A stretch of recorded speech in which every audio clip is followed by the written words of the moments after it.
আজ বানাবো ডিম দুধের ক্যারামেল পুডিং। তার জন্য প্রথমে ক্যারামেল তৈরি করে নেব। তো একটি পাত্রে আমি খানিকটা চিনি নিয়ে নিয়েছি। গ্যাসের ফ্লেম লো রেখে এই চিনির পাত্রটা বসিয়ে রাখলাম। চিনি যখন গলতে শুরু করলো তখন হালকা হাতে নেড়ে নেড়ে আমি ক্যারামেলটা ভালোভাবে রেডি করে নিলাম। তো গ্যাসের ফ্লেম কিন্তু কখনোই বাড়ানো যাবে না।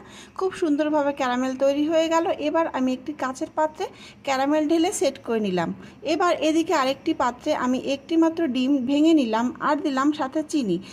ডিম আর চিনি খুব ভালো করে মিশিয়ে নিলাম, সাথে দিলাম ভ্যানিলা এসেন্স। ভালো করে মিশিয়ে নিলাম যত সময় না চিনিটা গুলে যাচ্ছে। এবার একটি পাত্রে আমি এই ডিম দুধের মিশ্রণটা ঢেলে মাপ করে নিলাম। যতটা পরিমাণ এই মিশ্রণ হলো ততটা পরিমাণ দুধ ভালো করে মিশিয়ে নিলাম।